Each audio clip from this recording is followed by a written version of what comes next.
안녕하세요. 저는 얼마 전 힘든 일을 겪고 다시 일어서게 된 31살 김지윤이라고 합니다. 오늘 이 글을 쓰게 된 건 제가 겪은 일이 너무나 황당하고 분통이 터져서예요. 사람이 어떻게 이렇게까지 할 수 있는지 직접 겪고도 믿기지가 않더라고요. 상견례 자리에서 밥상이 엎어지고 뜨거운 국물이 튀고 온갖 모욕적인 말들이 쏟아졌을 때도 저는 몰랐어요. 진짜 지옥은 그 다음에 펼쳐진다는 걸요. 오늘 이 이야기를 끝까지 들으시면 아마 여러분도 저처럼 분노하실 수도 있어요. 제가 어떻게 그 인간들의 민낯을 까발렸는지, 어떻게 그들이 무릎 꿇고 매달리게 됐는지 지금부터 하나하나 말씀드릴게요. 저는 프리랜서 일러스트레이터로 일하고 있어요. 출판사나 기업에서 의뢰가 들어오면 그림을 그려서 납품하는 일이죠. 월급이 고정적으로 나오는 건 아니지만 제가 좋아하는 일을 하며 산다는 것에 자부심을 느끼고 있었습니다. 물론 수입이 많지 않아서 아버지의 도움을 받으며 사는 게 늘 마음에 걸리긴 했지만요. 아버지는 중소제조업체를 운영하고 계세요. 특수부품을 만드는 회사인데 직원이 50명 정도 되고 연매출은 수십억 원 정도는 되는 기업이에요. 업계에서는 그래도 괜찮은 회사라고 하더라고요. 하지만 전 그런 걸 대단하게 생각해 본 적이 없었어요. 그냥 묵묵히 일하시는 아버지의 모습이 좋았고 저도 제 방식대로 열심히 살면 된다고 생각했거든요. 그런 제가 사랑이 찾아온 건 동네 카페에서였습니다. 저는 거의 매일 그 카페에서 태블릿으로 그림을 그렸어요. 조용하고 채광이 좋아서 작업하기 딱 좋은 곳이었거든요. 단골이라 직원들과도 친해져서 편하게 오래 앉아 있을 수 있었죠. 어느 날 옆자리에 앉아 있던 남자가 제 화면을 슬쩍 보더니 말을 걸어왔습니다. 우와, 이런 그림 그리시는 분이 진짜 멋있어요. 혹시 전문직으로 하시는 건가요? 깜짝 놀라서 고개를 들었더니 단정하게 생긴 남자가 웃고 있었어요. 아, 네. 일러스트레이터예요. 프리랜서로 일하고 있어요. 대박, 진짜요? 저 이런 분야 완전 동경해요. 창작하는 사람들 진짜 멋있지 않아요? 주변에서 늘 그림으로 뭐 먹고 살래라는 말만 듣던 저에게 제 일을 진심으로 인정해주는 사람은 처음이었어요. 심장이 두근거렸죠. 혹시 자주 이 카페 오세요? 저도 요즘 자주 오거든요. 네, 거의 매일 와요. 여기가 작업하기 좋아서. 그럼 앞으로 자주 뵙겠네요. 저도 이 동네로 이사 온 지 얼마 안 됐거든요. 며칠 뒤 저는 정훈 씨에게 무슨 일을 하는지 물어봤어요. 정훈 씨는 무슨 일 하세요? 저요? 회사 다녀요. 제조업 쪽이에요. 제조업이요? 어떤 거 만드는 회사예요? 좀 전문적인 분야라 설명하기 어려운데 업계에서는 꽤 알아주는 곳이에요. 거래처도 대기업이 많고 안정적인 회사예요. 정훈 씨는 자랑스럽게 말했어요. 회사가 탄탄하다는 걸 은근히 어필하는 것 같았죠. 와, 대단하네요. 그 회사 이름이 뭐예요? 혹시 저도 아는 데일 수도 있잖아요. 그 순간 정훈 씨가 난감한 표정으로 머리를 긁적이더군요. 그게 작은 중소기업이라 말해도 모르실 거예요. 이름 들어도 잘 모르는 회사예요. 그래도 궁금한데 뭐라고 해요? 진짜 아무도 모르는데요. 제가 설명해드려도 그게 뭐 하는 곳이야 이럴 거예요. 그냥 작은 회사예요, 작은 회사. 정훈 씨는 웃으면서 넘기려고 했어요. 아까는 분명히 좋은 곳이라고 자랑했으면서 막상 이름을 물으니까 갑자기 작은 회사라며 얼버무리는 게 좀 이상하긴 했어요. 하지만 왜 남자들이 그런 자존심을 내세우는 것도 자주 있는 일이었으니 저도 그냥 넘어갔죠. 거래처가 대기업이라면서요. 작은 회사가 대기업이랑 거래해요? 그러니까 그 규모는 작은데 기술력이 있어서 그런 거예요. 중소기업인데 강소기업?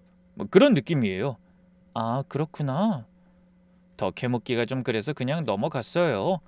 회사 이름은 몰랐지만 정훈 씨가 무슨 일을 하는지는 알게 됐거든요. 생산 관리 쪽 업무를 한다고 했고 월급도 신입치고는 괜찮은 편이라고 했어요. 가끔 전화 올 때 회사 동료들이랑 통화하는 것도 들었고요.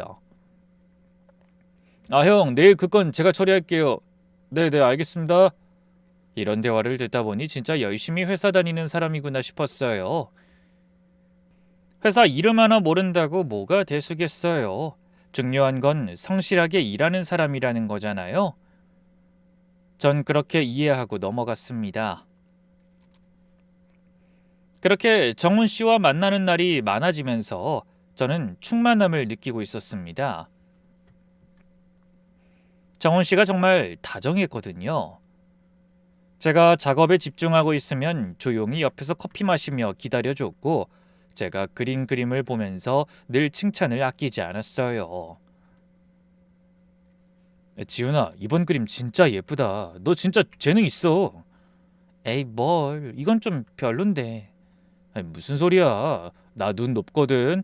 진짜 잘 그린 거야. 이런 말을 들을 때마다 가슴이 벅차올랐어요. 누군가 제 일을 인정해 준다는 게 이렇게 행복한 건지 처음 알았거든요. 교제 5달째 되던 날, 정원 씨가 카페에서 프로포즈를 했습니다. 지훈아, 잠깐 이거 봐봐. 제가 이전에 그렸던 일러스트가 프린트된 엽서를 건네더라고요.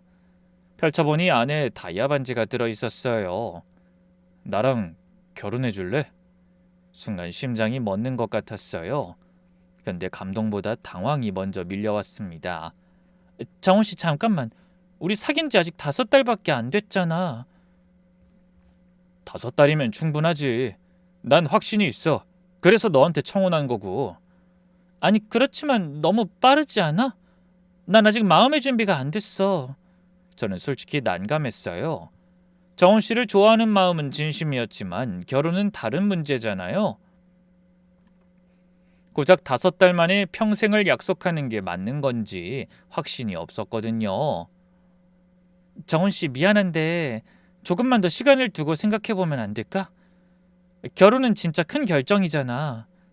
정훈 씨의 얼굴에 실망이 스쳤어요. 하지만 금방 다시 웃으며 제 손을 잡았습니다. 지은아, 나 진심이야. 너 만나기 전엔 결혼 같은 거 생각도 안 했어. 근데 너랑 매일 이 카페에서 만나면서 느꼈어. 이 사람이랑 평생 같이 있고 싶다는 거. 그래도 나도 알아. 빠르다는 거. 근데 있잖아. 시간이 중요한 게 아니라 확신이 중요한 거 아닐까? 난 네가 그림 그리는 모습 볼 때마다 행복해. 네가 작업에 집중할 때 눈빛, 완성했을 때 뿌듯해하는 표정. 그런 거 보면서 이 사람이랑 계속 함께하고 싶다고 생각했어. 정훈 씨가 엽서를 다시 들어 보여줬어요. 이거 네가 작년에 그린 그림이잖아. 네 SNS에서 봤을 때 진짜 예쁘다고 생각했어. 그래서 몰래 파일 저장해뒀다가 엽서로 만든 거야. 네 그림이 담긴 엽서에 반지 넣어서 주고 싶었어. 이게 나한텐 의미가 있거든. 네가 좋아하는 일, 네가 그리는 그림, 그게 다 포함된 우리 이야기니까. 그 말에 마음이 흔들렸어요. 정훈 씨, 지은아, 나 지금 당장은 직장 구한 지 얼마 안 되고 아무것도 없는 거 잘 알아. 하지만 널 향한 마음만은 진심이고 거짓한 점 없어. 솔직히 우리가 결혼하면 힘들 수도 있겠지. 하지만 난 처자식을 힘들게 하는 그런 책임감 없는 남자는 아니야. 내가 어떻게든 힘낼게. 난 당신이랑 산다면 월세라도 상관없어. 정훈 씨가 진지한 눈으로 저를 바라봤어요. 나 진짜 노력할게. 네가 편하게 그림 그릴 수 있게, 네가 하고 싶은 거 다 할 수 있게 옆에서 도울게. 나한테 기회 줘. 솔직히 말하면 돈 모아서 결혼하려면 언제 결혼할 수 있을지 알 수도 없고 너무 오래 걸릴 것 같아서 난 지금 당장 널 놓치고 싶지 않거든. 내 마음 이해하지? 그 눈빛이 너무 진심이어서 더 이상 거절할 수가 없었어요. 어쩌면 이렇게 저를 이해해주는 사람이 또 나타날까 싶기도 했고요. 알았어. 대신 양가 부모님한텐 꼭 허락 맡았으면 좋겠어. 나도 노력할 테지만 당신도 우리가 결혼할 수 있도록 우리 아버지 설득시켜줘야 해. 아버지 설득 못하면 나도 결혼까진 무리야. 난 양가 부모님 축복 아래에서 결혼하고 싶거든. 당연하지. 걱정하지 마. 내가 꼭 장인어른 설득할게. 고마워. 평생 행복하게 해줄게. 약속해. 정훈 씨가 환하게 웃으며 제 손에 반지를 끼워줬어요. 그 순간 아까의 망설임은 사라지고 감동이 밀려왔습니다. 제 그림을 엽서로 만들어서 프로포즈 하다니 정말 저를 이해해주는 사람이라고 생각했거든요. 그 말을 믿었습니다. 진심으로요. 그날 이후로 전 완전히 결혼을 마음먹었어요. 이 사람이라면 괜찮겠다고, 이 사람이라면 평생 함께할 수 있겠다고 생각했습니다. 그래서 저도 아버지에게 결혼 허락을 꼭 받고 싶었어요. 하지만 아버지에게 이야기했을 때 아버지의 반응은 예상과 전혀 달랐습니다. 만난 지 5달밖에 안 됐는데 벌써 결혼이라고? 아빠. 정훈 씨가 정말 좋은 사람이야. 내가 좋은 직장이거나 돈이 많은 것도 아닌데 좋아해주고. 아니, 결혼을 생각하기엔 너무 짧은 시간 아니냐?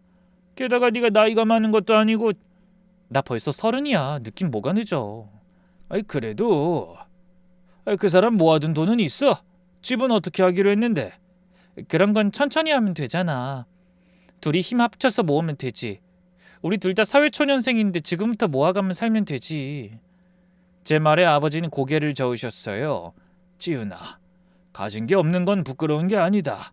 아빠도 맨손으로 시작했어. 근데 가진 게 없으면서 서두르는 건 이상한 거야. 준비도 안 된 사람이 왜 결혼을 급하게 밀어붙이냐? 뭐가 급한 거지? 아빠, 정훈 씨는 그런 사람 아니야. 날 진짜 좋아해. 아빠가 만나보면 알 거야. 순수하고 착해. 사람 속은 쉽게 안 보인다. 아빠가 사업하면서 그런 사람 많이 봤어. 이해관계 앞에서 돌변하는 사람들 말이야. 그럼 네 남자친구 집은 어때? 결혼 허락한대? 그건 이야기해보기로 했어. 아버지의 걱정이 기우라고 믿고 싶었지만 마음 한구석이 무거워졌어요. 아버지는 단순한 노파심으로 저런 말씀을 하시는 게 아니었거든요. 사업을 하시면서 수많은 사람들을 만나셨고 그 중에는 좋은 사람도 있었지만 이해관계로 접근하는 사람들도 많이 보셨을 테니까요. 그래도 저는 정훈 씨에게 한 번도 아버지에 대해 말하지 않았고요. 이해관계를 뺀 나만을 좋아해줄 사람을 만나고 싶다는 어찌 보면 허황된 생각을 하고 있었던 건지도 모르죠. 그렇게 생각하며 고민하던 차에 제가 아버지로부터 결혼 승낙을 받지 못했다는 걸 알게 된 정훈 씨가 제게 한 가지 제안을 했습니다. 그러면 상견례를 먼저 해보는 건 어때? 나를 직접 보시면 또 생각이 달라지실 수도 있잖아. 내가 마음에 드실 수도 있고. 그렇긴 한데. 그러다 순간 이번엔 저도 시어머니들 분에게 저를 드러내야 할 상황이 되었다는 걸 깨달았어요. 그리고 곧 현실적인 걱정이 들었죠. 그 정훈 씨 어머니는 나에 대해 어떻게 생각하셔? 내가 프리랜서로 그림 그리고 있다고 말씀드렸어? 혹시 그거 싫어하면 어떡하지? 아니야, 그럴 일 없어. 우리 엄마가 좀 직설적이긴 한데 원래 속이 따뜻한 분이야. 표현이 서툴러서 그렇지 다 아들 잘 되라고 하는 거거든. 네가 한번 만나보면 알 거야. 정 맞는 분이라는 거. 그래? 어머니는 하시는 일 있으셔? 시장에서 건어물 가게 하셔. 30년 넘게 장사하시면서 나 혼자 키우셨어. 독하고 억척스러운 분이야. 근데 그게 다 나 잘 되라고 그런 거거든. 처음엔 좀 무섭게 느껴질 수도 있는데 알고 보면 진짜 좋은 분이야. 응, 알겠어. 기대된다. 어머니 만나는 거. 저는 그 말을 곧이곧대로 믿었습니다. 솔직히 시어머니를 보게 된 건 두려운 일이긴 했지만 언젠가 한 번은 짚고 넘어가야 할 일이었잖아요. 그리고 정훈 씨를 이렇게 키워낸 분이면 훌륭한 분이 아닐까 하는 생각도 했고요. 그렇게 양가 부모님의 의견을 물어보고 상견례 날짜가 잡혔어요. 정훈 씨가 장소를 알아보겠다며 고급 한정식 식당에 개별 룸이 있는 식당을 예약했습니다. 어머니가 조용한 데서 이야기하는 걸 좋아하셔서 개별 룸으로 잡았어. 고마워, 신경 써줘서. 나 좀 떨리네. 걱정 마. 네가 하는 일 당당하게 말해. 멋진 일이니까. 정훈 씨가 제게 머뭇거리며 말을 했습니다. 근데 엄마가 좀 구식이라 처음엔 당신 직업을 이해 못하실 수도 있어. 이 프리랜서라는 개념 자체를 잘 모르시거든. 그래도 마음은 좋은 분이니까 좀 이해해줘. 내가 잘 설명할게. 시어머니에 관해 이야기를 재차 하는 걸 보고 순간 쉽지 않겠구나 하는 생각이 들었습니다. 아무래도 정원 씨는 걱정이 많이 되는 모양이었어요. 아버지도 상견례 전날 절 부르더니 당부하셨습니다. 아빠가 사업한다는 거 굳이 자세히 말할 필요 없다. 회사 규모나 그런 거 말이다. 사람이 돈 냄새 맡으면 달라지는 거 아빠가 많이 봤어. 내가 부자가 아니라도 사업가에 돈 좀 번다는 걸 알고 얼굴 바꿔 끼는 사람을 얼마나 많이 봤는데. 알았어, 아빠. 근데 정원 씨나 정원 씨 어머니는 진짜 그럴 사람들 아니야. 그냥 조심하라는 거다. 아빠 말 들어. 이번에 만나보고 괜찮은 사람이고 집안 분위기도 괜찮으면 나도 긍정적으로 생각해보마. 속으로는 설마 그 정도까지야 라고 생각했습니다. 아버지가 너무 조심성이 많으신 거라고요. 상견례 당일이 되었어요. 상견례 장소에 시어머니가 먼저 도착해 계셨고 아버지와 제가 도착해 인사를 드렸습니다. 시어머니는 화려한 금색 귀고리를 하고 계셨고 날카로운 눈으로 저를 위아래로 훑어보셨어요. 어머니 안녕하세요. 김지훈이라고 합니다. 그래 앉아요. 인사치레 하나 없이 딱 그 말만 하셨어요. 분위기가 좀 이상하다 싶었는데 그때 정원 씨에게 연락이 왔습니다. 지훈아, 오는 길에 접촉사고가 좀 났어. 경미한 건데 처리하고 바로 갈게. 30분만 기다려줘. 괜찮아? 다친 데는 없고? 난 괜찮아. 미안, 금방 갈게. 식사 먼저 하고. 어머니가 말을 조금 거침없이 하실 수도 있는데 원래 그런 분이시니까 오해는 하지 말고. 시어머니에게 상황을 설명드렸더니 표정이 불쾌해지셨습니다. 그러더니 이내 고개를 작게 끄덕이더니 그러더군요. 차라리 궁금한 거 물어보려면 아들 없을 때가 낫겠지. 제게 뭔가 궁금한 점이 있는 모양이었어요. 음식이 나오고 어색한 침묵이 흘렀습니다. 저는 어떻게든 분위기를 풀어보려고 했어요. 어머니, 정훈 씨가 어머니 많이 자랑하시더라고요. 30년 넘게 장사하시면서 혼자 키우셨다고. 그래? 그 녀석이 뭐라고 하던? 억척스럽지만 강한 분이라고요. 존경스러워요. 건어물 파는 게 쉬운 일은 아니잖아요. 힘들고 고된 일일 텐데 정훈 씨 생각하면서 버티셨을 테니까요. 시어머니가 콧방귀를 끼셨어요. 맞아요. 그게 쉬운 일은 아니지. 솔직히 그렇게 고생하면서 키운 아들도 보통 귀한 아들이 아니고 하나뿐인 외동아들인데다가 내가 가진 걸 다 퍼부어 키운 아들이야. 그런 아들이 결혼한다니 내가 얼마나 궁금한 게 많았는지 알아? 기다리는 동안 이야기나 해. 내가 아들한테 슬쩍 듣기는 했는데. 그 직업이 뭐라고 했지? 드디어 올 게 왔구나 싶었어요. 정훈 씨가 괜히 걱정했던 게 아니었구나 싶었죠. 프리랜서 일러스트레이터입니다. 그림 그리는 일을 해요. 시어머니의 젓가락이 탁 소리를 내며 멈췄어요. 그러고는 얼굴을 들어 절 보는데 눈썹이 사납게 올라가 있더라고요. 그림? 그게 직업이야? 네, 그 출판사나 기업에서 의뢰를 받아서 일러스트를 그려요. 책 표지나 광고 이미지 같은 거요. 아니 그러니까 월급이 나오냐고. 고정 수입이 있어? 얼마 버는데? 고정 월급은 아니지만 프로젝트마다 계약금을 받아서. 그러면 백수랑 뭐가 달라? 시어머니의 목소리가 갑자기 높아졌어요. 제가 하려는 말을 끊고 기분 나쁘듯 말하기에 저는 차분히 제가 하는 일에 대해 말하려고 했습니다. 어머니, 그 프리랜서도 엄연한 직업이에요. 제가 의뢰받아서 작업하고 돈은. 아니 아가씨라면 이해가 돼. 내가 시장에서 30년을 뼈 빠지게 일해서 아들을 키웠는데 그 귀한 아들을 백수한테 장가 보내라고? 말이 되는 소리야? 요즘 세상에 맞벌이 안 하고 어떻게 살아? 어? 시어머니가 벌떡 일어나셨어요.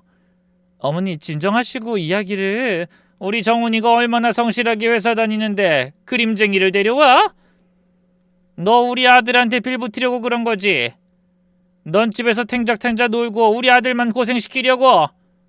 그러더니 시어머니가 갑자기 밥상을 확 밀어 엎었습니다. 찌개가 쏟아지고 그릇이 깨졌어요. 뜨거운 국물이 아버지 바지에까지 튀었습니다. 개별 룸이라 다행히 다른 손님은 없었지만 복도까지 소리가 울렸어요. 벽이 얇은 탓이었죠. 이 결혼 없던 일로 해. 백수 같은 년한테 내 아들 못 준다. 꿈도 꾸지 마. 어디라 아무것도 없는 년이 우리 아들 등골 빼먹으려고. 너 꽃뱀이지? 어? 어쩐지 돈 한 푼 안 모아둔 우리 아들이 결혼한다고 할 때부터 기분이 쎄했어. 어딜 빌붙으려고? 저는 너무 충격을 받아서 말이 안 나왔어요. 상견례 자리에서 밥상을 엎다니 이게 사람이 할 짓인가 싶었거든요. 게다가 꽃뱀이라니, 이 결혼 자체가 정훈 씨가 원해서 하는 거였는데 저는 너무 놀라 순간 얼어버렸습니다. 아버지가 국물 묻은 바지를 내려다보시며 이를 악물고 계신 그 순간 룸 문이 열리며 정훈 씨가 들어왔습니다. 엎어진 밥상, 바닥에 음식, 국물 묻은 아버지 바지, 서 있는 시어머니, 그리고 창백해진 제 얼굴. 정훈 씨가 상황을 파악하며 얼어붙었어요. 엄마, 이게 무슨 상황이야? 뭐긴 뭐야, 이 결혼 안 된다고 했어. 그림쟁이래, 그림쟁이. 너 자세히 이야기해봐. 저 여자가 너 꼬셨지? 순진한 너 꼬셔서 결혼하자고 한 거 아니냐고? 난 절대 결혼 못 시켜. 결혼해도 난 한 푼도 안 줄 거야. 어? 아이, 엄마 무슨 소리 하는 거야? 난 지훈이랑 결혼할 거야. 너 생각해봐라. 넌 입사한 지 얼마 되지도 않고 돈도 안 모아놨고 집도 없고 차도 없잖아. 이런 거 다 해놓고 여자 만나도 괜찮은 여자 만날까 말까인데 저런 여자 만나려고 지금 결혼을 한다고? 그래도 할 거야. 그건 우리 둘이서 벌어서 마련하면 된다고요. 그 순간 아버지가 천천히 일어나셨습니다. 정훈 씨와 시어머니를 똑바로 바라보시더니 제가 처음 듣는 낮고 무거운 목소리로 말씀하셨어요. 거지 같은 게 주제도 모르고 내 딸을 탐내? 순간 공기가 얼어붙었어요. 시어머니가 버럭 소리쳤습니다. 뭐? 지금 우리 아들한테 거지라고 한 거야? 당신이 뭔데? 당신 딸이 더 거지지? 장인어른, 그게 무슨 말씀이세요? 저는... 아버지가 정훈 씨에게 한 발짝 다가가시며 말을 이으셨습니다. 돈 한 푼 모아둔 것 없이 집도 없이 준비된 게 하나도 없으면서 결혼을 밀어붙였지. 그것만으로도 마음에 안 들었다. 근데 오늘 보니까 확실하네. 내 딸이 그림 그린다고 밥상에 엎어지는 꼴을 만들어 놓는 게 네 어미고 그 어미를 알면서 데려온 게 너야. 가진 게 없는 건 부끄러운 게 아닌데 마음이 거지인 건 용서가 안 된다. 돈도 준비도 없으면서 왜 그렇게 급했어? 뭐가 그렇게 급했냐고? 정훈 씨의 얼굴이 하얗게 질렸어요. 이 말이 단순한 분노가 아니라 의심이라는 걸 느낀 것 같았습니다. 아니, 누구 아들들어 거지래? 당신 딸이야말로 꽃뱀이면서. 시어머니가 더 흥분했지만 아버지는 더 이상 말씀하지 않고 절 보셨어요. 지훈아, 가자. 아버지는 저를 데리고 나가려고 했지만 저는 자리를 뜨지 않았습니다. 아빠, 잠깐만. 나 할 말 있어. 아버지를 멈추게 한 뒤 시어머니를 정면으로 바라봤어요. 어머니, 뭔가 잘못 알고 계신 것 같으니까 말씀드리고 갈게요. 뭐? 할 말은 무슨... 꺼져! 어머닌 제가 그림 그리는 게 왜 싫으신 거죠? 그럼 한 가지만 여쭐게요. 어머니가 시장에서 건어물 파시는 건 번듯한 직업이고 제가 그림 그리는 건 아닌 건가요? 둘 다 자기 손으로 벌어먹고 사는 건 똑같잖아요. 시어머니가 할 말을 잃으셨어요. 그리고 어머니, 저는 프리랜서라 시간 조율이 자유로워요. 회사에 매여 있는 것보다 아이 키우기엔 오히려 더 나을 수 있어요. 어머니가 시장에서 새벽부터 밤까지 일하시면서 정훈 씨 키우느라 얼마나 힘드셨어요? 전 적어도 아이 곁에 있을 수 있는 사람입니다. 그건 생각해 보셨어요? 시어머니의 표정이 흔들렸어요. 아들을 제대로 곁에서 못 키운 상처를 건드린 말이었으니까요. 어머니, 밥상을 엎으시기 전에 사람을 먼저 보셨어야죠. 제 직업이 아니라 저라는 사람을요. 근데 어머닌 절 보지도 않고 그림쟁이라는 딱지만 붙이셨잖아요. 그게 사람 대하는 방식인가요? 지연아, 잠시만. 내가 다 설명할게. 오해가 있었던 것 같은데. 정훈 씨 말을 듣기 싫다는 듯 아버지가 제 손을 잡고 룸을 나가 문을 닫았습니다. 지연아, 잠깐만. 나오지 마. 밥상 엎은 건 당신이랑 당신 어머니가 책임져. 그리고 오늘 일 진짜 실망이다. 정훈 씨의 목소리가 들렸지만 뒤돌아보지 않았어요. 저는 나와서 몇 걸음 걷지도 못하고 눈물을 꾹 삼켰습니다. 아버지는 그런 제 옆에 묵묵히 있어줬고요. 감정을 추스르고 일어섰는데 안쪽에서 시어머니 목소리가 들렸습니다. 잘됐다. 저런 그림쟁이 안 만나는 게 낫지. 네가 뭐가 아쉬워서 저런 년을. 그러자 정훈 씨가 화가 난 듯 큰 소리를 치더군요. 엄마, 제발! 왜 밥상을 엎어? 내가 얼마나 공들였는데. 뭐? 공들였다고? 뭘 공들여? 엄마, 지훈이 아빠가 누군지는 알아? 내가 일하는 회사 사장이야. 그 회사 대표라고. 시어머니가 멈칫했어요. 뭐? 네 회사 사장? 아, 그래. 내가 입사한 회사. 그 회사 연매출이 수십억이야. 그 분야에서 업계 1위라고. 엄마가 그제 외동딸을 밥상 엎어서 쫓아낸 거야. 뭐? 그럼 네가 먼저 말을 해줬어야지. 그럼 넌 사장 딸인 줄 알고 만난 거야? 정훈 씨가 순간 멈칫하더군요. 그건 아니야. 우연히 만난 거야. 카페에서 우연히 만났고 방금 들어와 보니 사장님이 계셔서 나도 놀랐지. 하지만 목소리가 떨렸습니다. 야, 이정훈 진짜야? 너 모르고 만난 거 맞아? 알고 있었던 거 아니야? 아, 진짜 아니라고. 아이, 그럼 어떡하니? 사장 외동딸인지도 모르고 내가 이런 짓을. 정훈아, 이 결혼 다시 붙여야 해. 사장 딸이면 이야기가 다르잖아. 아, 그러니까 엄마가 엎어서 다 망쳤잖아. 아, 내가 어떻게 알았겠냐? 그림쟁이라며. 아, 난 당연히 너 등골 빼먹으려는 꽃뱀인 줄 알았지. 아니, 엄마는 대체 왜 밥상을 엎은 거야?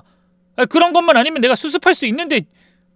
아, 이제 와서 엎질러진 거 어떡하냐? 아우, 아까워서. 그러니까 엄마, 제발 이번엔 내 말 좀 들어. 내가 다시 지원이 만나서 어떻게든 해볼 테니까. 그래, 이번엔 엄마가 도와줄게. 가서 무릎이라도 꿇어야겠다. 아니, 사장 집안 사위 되는 거면 뭐든 해야지. 그래야 그 회사도 네 거 될 거 아니냐. 저는 순간 몸이 무너질 것 같았습니다. 차라리 시어머니가 제 직업을 듣고 밥상을 엎은 게 더 나을 뻔했어요. 시어머니가 아버지의 정체를 알고 나서 이 결혼을 이용하려는 쪽으로 돌아선 것이 더욱 기분이 더러웠습니다. 저는 정신없이 집으로 돌아왔습니다. 정훈 씨가 저희 아버지 회사 직원이라는 생각도 못했어요. 그는 자기 직장에 대해 이야기해 준 적도 없었거든요. 전 그것이 우연이라고 생각했어요. 그런데 아버진 다르게 생각하신 모양이었어요. 집에 돌아온 뒤 아버지가 인사팀 자료를 확인하셨어요. 그리고 저에게 확인한 모든 걸 말씀해 주셨습니다. 이정훈 생산관리팀 입사한 지 3달. 이제 막 수습기간 끝난 신입이야. 아빠, 그게 정말이야? 정훈 씨가 아빠 회사 직원이라고? 이런 우연이. 아버지가 고개를 저었습니다. 이 사람은 너랑 사귄 지 3달 만에 우리 회사에 정식 입사했어. 근데 시기가 너무 공교롭잖아. 정말 네가 내 딸인 걸 모르고 너랑 사귀었을까? 난 아니라고 봐. 만난 지 5개월 만에 결혼하자고 하는 걸 보면 뭔가 알았던 거겠지. 게다가 준비도 하나도 안 돼 있었잖아. 설마 아닐 거야. 그런 짓을 할 만한 사람은 아니야. 저는 여전히 믿고 싶지 않았습니다. 시어머니와의 대화에서도 정훈 씨는 제 아버지를 상견례 날 보고서야 알았다고 했으니까요. 그런 제게 아버지가 설득하듯 말씀하셨습니다. 지은아, 아빠가 상견례 전에 왜 그렇게 급하냐고 물었잖아. 상식적으로 입사하자마자 결혼을 결심한다는 게 정상이겠냐? 보통은 좀 더 모아서 결혼을 했겠지.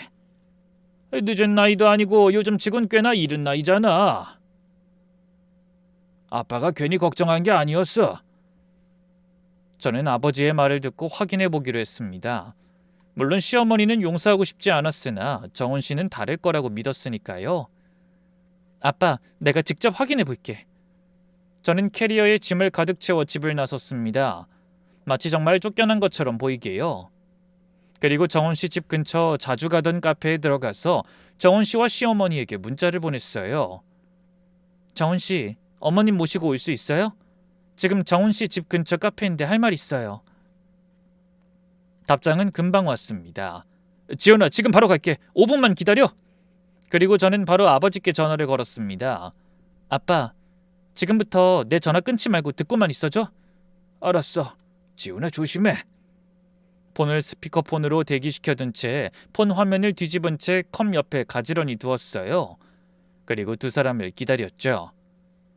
두 사람은 버선발로 달려왔어요. 스물얼떡이며 카페 문을 열고 들어선 시어머니는 가식적인 미소를 지으며 제 손을 잡았습니다. 아이고 며느라가, 내가 정말 실수했어. 우리 정훈이가 그렇게 좋아하는 아가씨인 줄 알았으면 절대 그러지 않았을 텐데.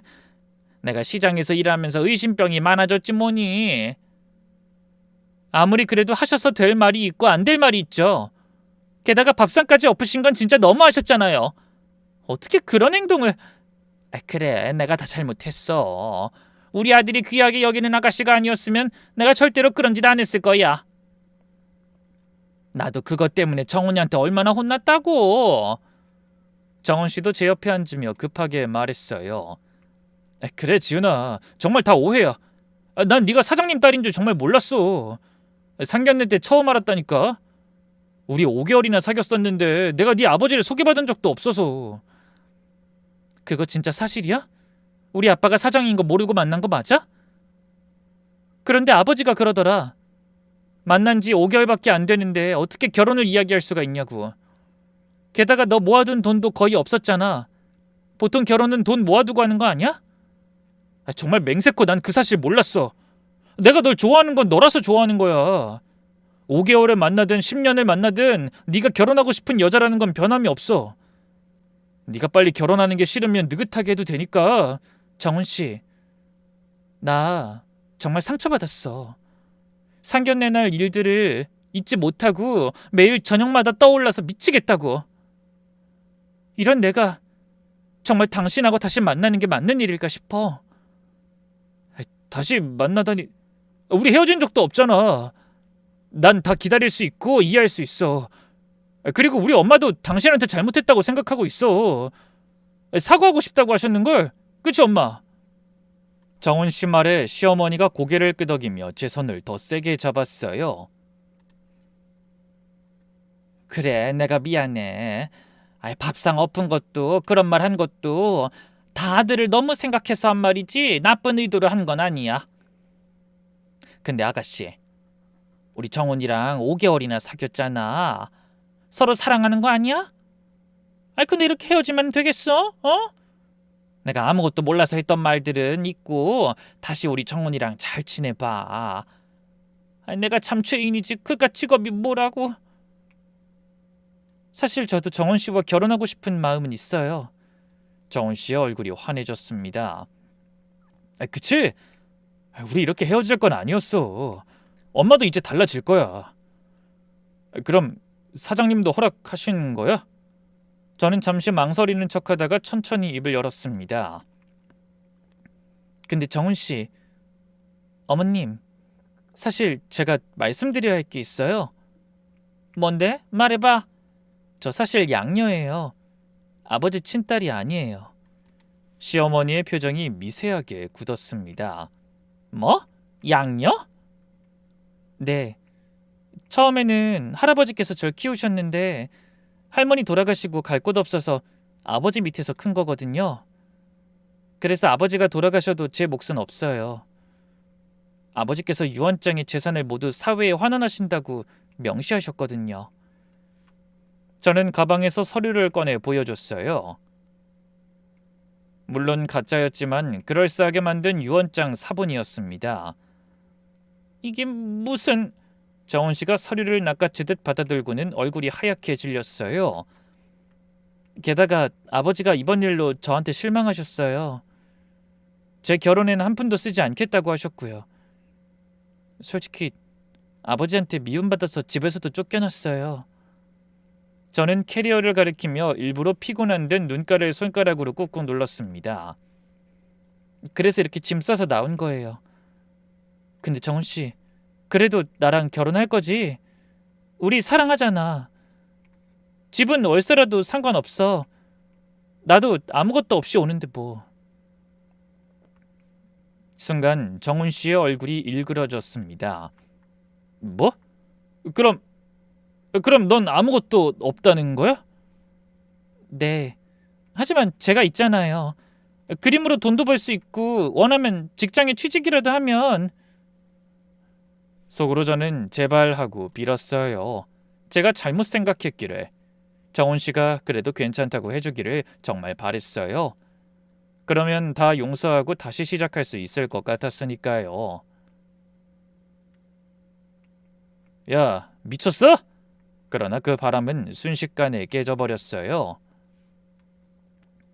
정훈 씨가 갑자기 고함을 치더군요. 사장 딸인 줄 알고 접근한 건데 아무것도 없으면 내가 왜 너랑 결혼해? 너 아니어도 여자는 많아. 와, 내가 너한테 쏟아부은 게 얼만데. 시어머니도 발끈하며 소리쳤습니다. 이것 봐. 역시 꽃뱀이었어. 우리 정훈이 속여서 집안에 들어오려고 했구만. 양녀 주제 감히 사장 딸인 척하고 돈 한 푼 못 받는 거 알면서 우리 속인 거지? 어? 인연이? 아니 어머님, 전 속인 적 없어요. 정훈 씨가 물어보지도 않았다고요. 닥쳐! 그럼 처음부터 말했어야지. 5개월 동안 우리 아들 시간 낭비시킨 거야. 너 같은 거지년이. 거지라니, 무슨 말을 해도 심해. 내가 뭐가 심해. 돈도 없는 주제에 프리랜서 그림쟁이가 우리 아들한테 붙으려고 했잖아. 네가 얼마나 교활한 년인지 다 알아. 이러니 사장도 널 쫓아냈겠지. 드러나는 그들의 본심에 저는 화를 눌러담는 게 힘들어지기 시작했습니다. 역시 저 자신이 아니라 제 아버지의 재산과 회사를 원했던 거라는 걸 확인하고 나니 이제야 정이 뚝 떨어지더군요. 정훈 씨도 그렇게 생각해? 정훈 씨가 비웃듯 코웃음을 쳤습니다. 당연하지. 솔직히 너 별로였어. 사장 딸인데 회사에 관심 없으면 당연히 사위가 뒤를 잇겠지. 애초에 그럴 생각으로 만난 거야. 근데 아무것도 아니면 그냥 시간 낭비하는 거 아니야. 아, 살다 이런 식으로 뒤통수 맞을 줄은. 그래, 우리 아들 시간 보상해. 5개월 데이트 비용 다 물어내. 정훈 씨가 절 쳐다보다가 그가 끼워준 프로포즈 반지를 발견하더니 순간 제 손을 확 낚아챘습니다. 야, 양심 있으면 이건 돌려줘야지. 내가 너같이 아무것도 없는 거지한테 주려고 산 건 줄 알아? 그러면서 반지를 우악스럽게 빼가더군요. 그리고 제 안에 있던 작은 무언가가 툭 끊어지는 기분이 들었어요. 저는 분노를 숨기지 않고 고개를 끄덕이며 천천히 자리에서 일어났습니다. 고마워, 두 사람 다. 뭐? 뭐가 고마워? 저는 가방에서 휴대폰을 꺼냈어요. 그리고 말했습니다. 아빠, 다 들었어? 잘 들었다. 끝까지 거지 같은 인간들이라 다행이네. 아버지의 목소리가 카페 안에 울려 퍼졌습니다. 정원 씨와 시어머니 얼굴이 새하얗게 질렸어요. 사장님? 이정훈 씨, 진심 잘 들었습니다. 그러니 우리 딸이랑은 이제 헤어지고 다른 여자 만나세요. 이건 경고고, 만약 내 딸 앞에 다시 나타나면 그땐 경고 없이 신고 아니면 소송입니다. 알아들었어요? 사장님, 잠깐만요. 이건 오해예요. 정훈 씨가 허둥지둥 소리쳤지만 아버지는 전화를 끊으셨어요. 저는 두 사람을 향해 차분히 말했습니다. 궁금하지 않아? 만약 내가 정말 아무것도 없는데도 네가 좋다고 했으면, 어머니가 괜찮다고 했으면 어떻게 됐을지. 지훈아, 그랬으면 나 결혼했을 거야. 진심으로. 근데 넌 나를 아무것도 아닌 년이라고 했어. 사장 딸이라는 조건이 아니면 난 아무 가치도 없다고. 이제까지 사귀면서 나한테 거짓말만 했다는 거 이제라도 알아서 다행이야. 쓰레기랑 결혼하지 않게 돼서. 시어머니가 제 팔을 붙잡았어요. 아가, 아니야. 우리 진심 아니었어. 그냥 너무 놀라서 그런 거야. 이거 놓으세요. 이미 진심을 다 들었는데 이제 와서 무슨 헛소리예요? 부끄러운 줄 아세요. 안 돼. 그러면 우리 정훈이 직장이라도 계속 다니게 해주면 안 될까? 해고는 제가 할 수 있는 게 아니니 아버지하고 잘 이야기해보세요. 일부러 저희 아버지 재산 누리고 저랑 결혼까지 하려고 한 남자를 아버지가 용서할 리가 없겠지만, 게다가 아까 나한테 지른 소리도 다 들었으니까 아무래도 안 될 것 같긴 하네요. 정훈 씨가 제 앞을 막아섰습니다. 지훈아, 제발, 나 정말 미안해. 다시 한 번만 기회를 줘. 비켜, 꼴 보기 싫으니까. 안 돼. 이러다 나 정말 끝나. 전 그런 정훈 씨를 싸늘하게 바라보고는 식탁 위에 있던 냉수를 확 뿌렸습니다. 냉수 먹고 정신 차려, 이 미친놈아. 내 손에 끼어있던 반지 결국 빼내간 건 너니까. 그 손에 끼어있던 게 마지막 기회인 줄도 모르고 홀라당 빼갔지? 네 진심이 확 전해지더라. 이렇게 붙잡는 것 자체가 이젠 거짓말인 거 잘 알아. 그러니까 좋은 말로 할 때 비켜. 저는 그의 손을 뿌리치고 캐리어를 끌고 나왔습니다. 뒤에서 두 사람이 매달리며 소리쳤지만 뒤돌아보지 않았어요. 카페 밖으로 나오자 아버지가 차를 대고 기다리고 계셨습니다. 잘했어, 지훈아. 아빠 미안해요. 제가 사람 보는 눈이 없었어요. 저는 아버지 차에 올라타며 뒤를 돌아봤어요. 카페 유리창 너머로 망연자실한 두 사람의 모습이 보였습니다. 그 모습이 고소하게 느껴졌다면 제가 나쁜 사람인 걸까요? 그로부터 이틀 뒤 집 초인종이 울렸습니다. 누구세요? 인터폰 너머로 익숙한 목소리가 들렸어요. 저 정훈이 엄마야. 문 좀 열어줘. 할 말이 있어. 시어머니의 목소리였어요. 저는 한숨을 쉬며 현관문을 열었습니다. 아주머니, 여기 왜 오셨어요? 시어머니는 손에 작은 벨벳 상자를 들고 있었어요. 제가 정훈 씨에게 받았던 프로포즈 반지였습니다. 그 반지를 보는 순간 카페에서의 그 열받는 기억이 되살아났어요. 지은아, 이거 우리 정훈이가 너 주려고 3개월 동안 열심히 돈 모아서 산 거야. 진심이었어. 정말로. 우리 정훈이 진심만은 네가 알아줬으면 좋겠다. 시어머니의 목소리는 애원조였어요. 하지만 저는 그 목소리에 담긴 계산을 읽을 수 있었습니다. 아주머니, 그만하세요.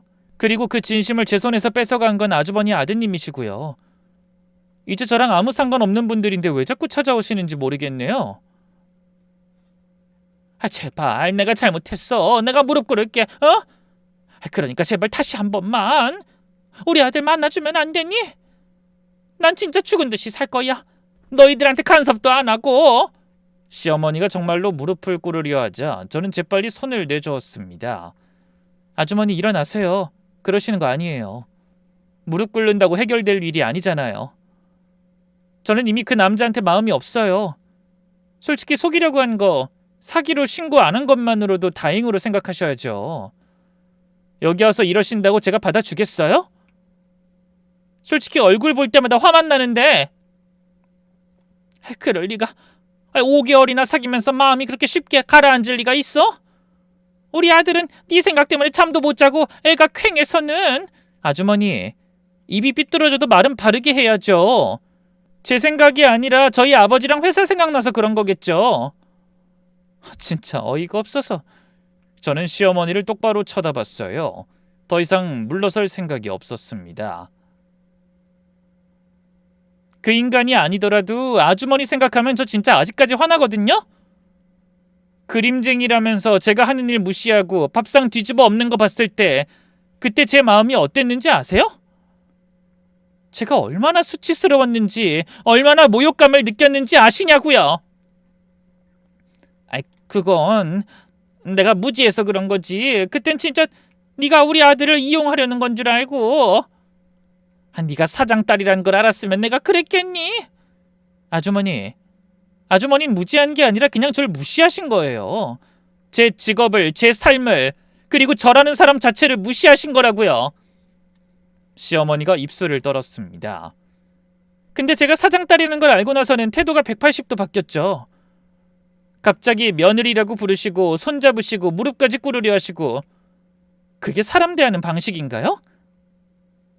조건이 없으면 되려 욕을 하고 소리를 지르더니 안면몰수도 정도 것이지. 아니야, 그게 아니라.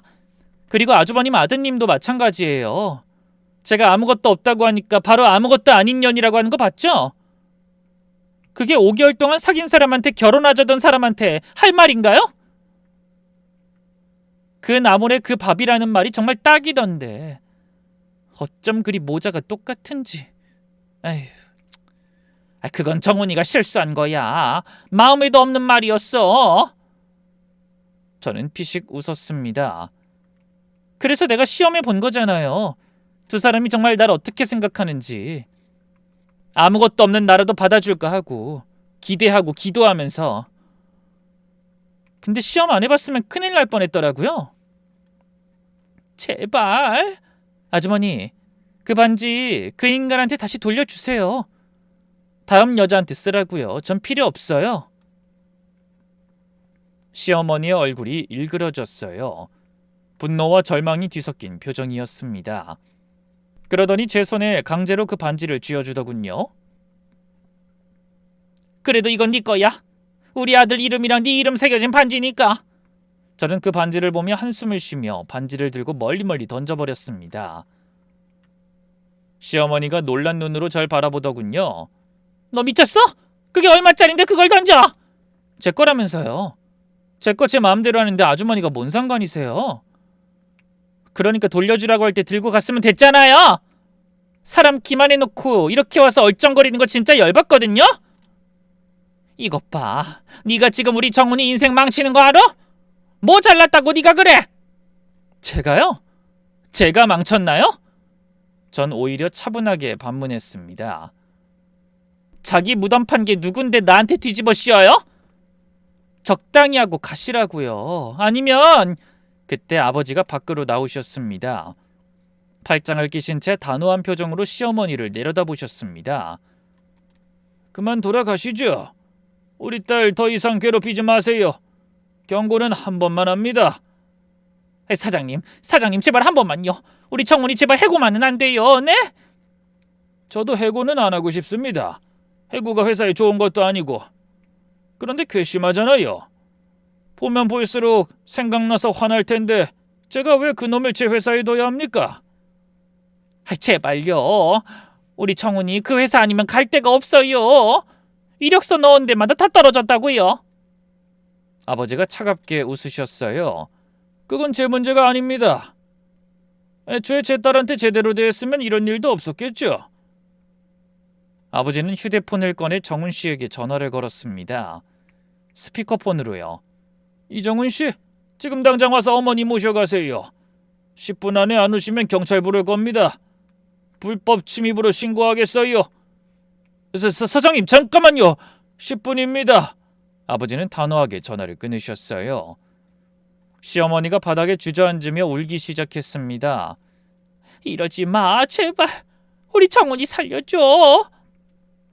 내가 다 망쳤는데 왜 우리 아들이 고통받는 건데?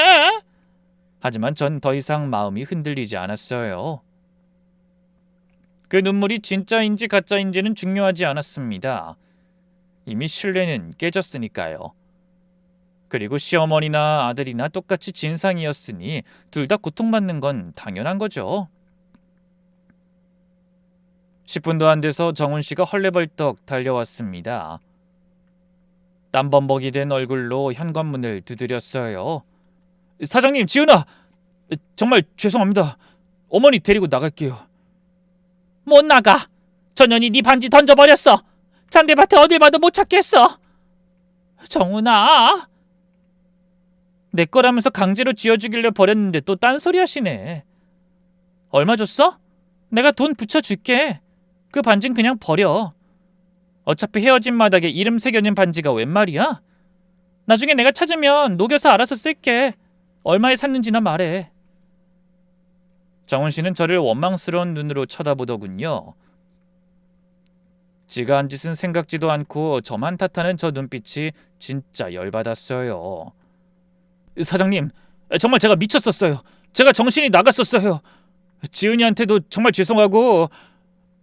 근데 해고당하면 다른 회사에 취직하기 힘듭니다.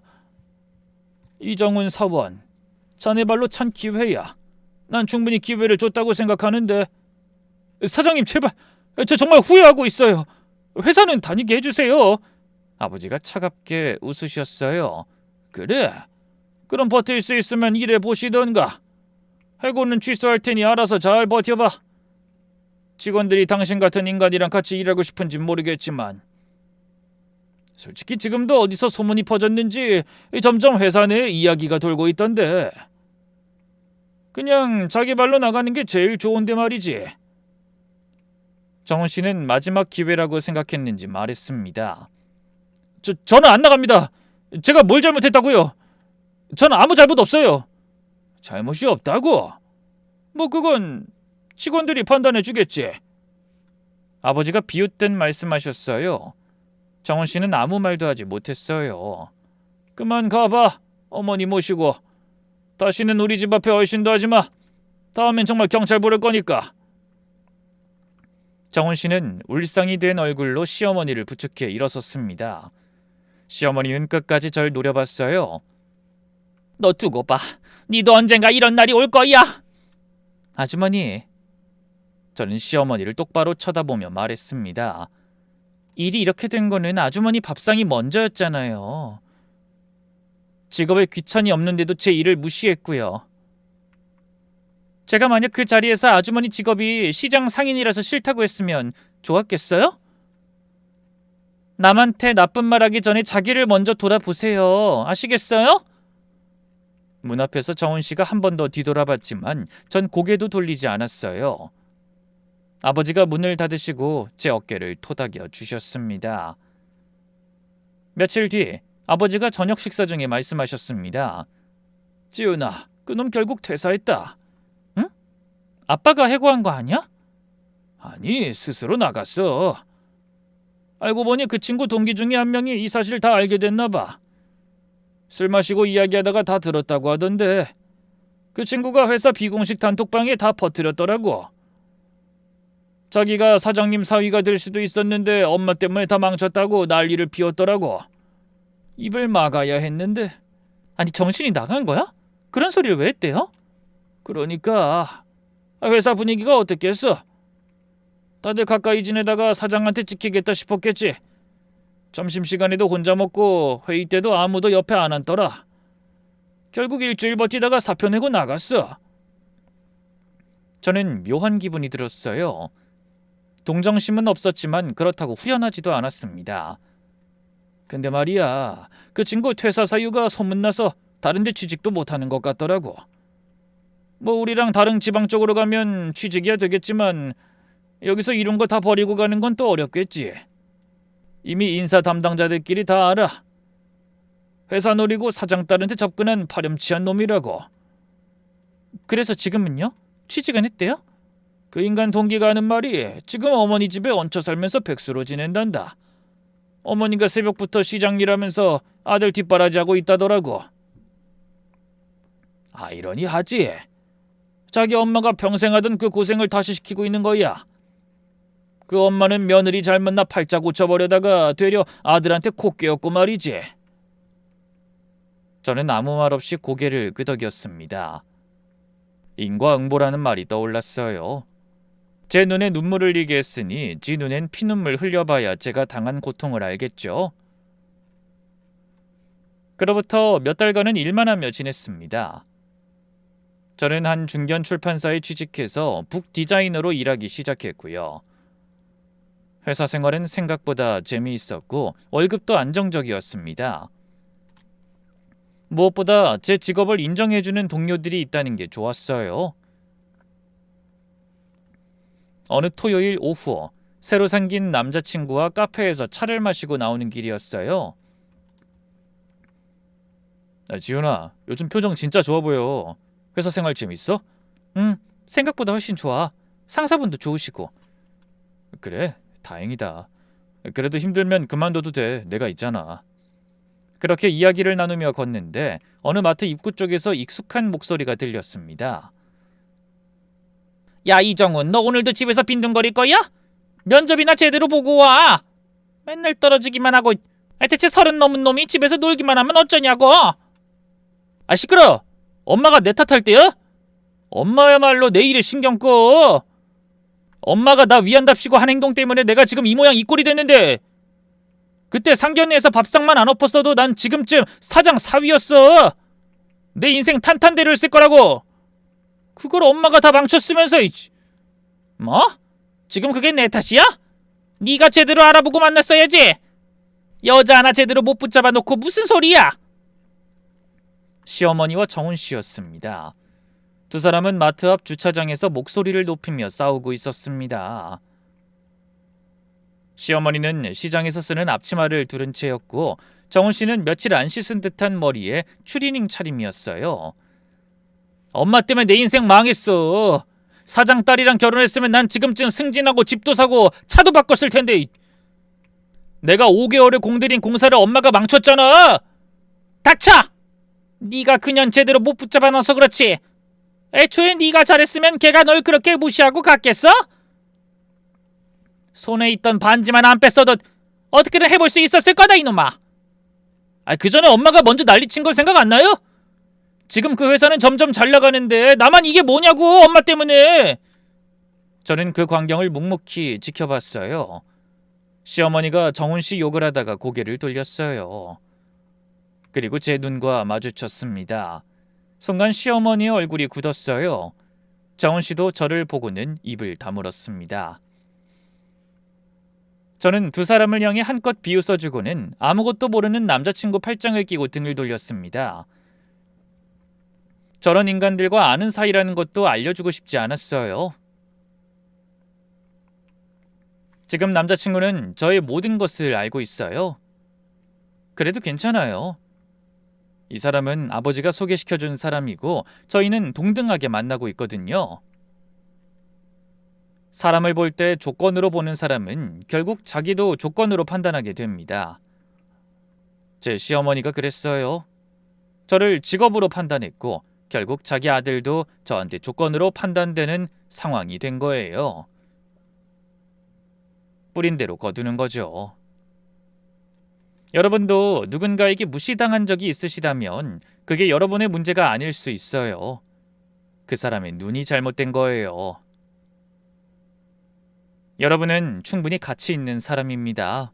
그걸 잊지 마세요. 긴 글 읽어주셔서 감사합니다.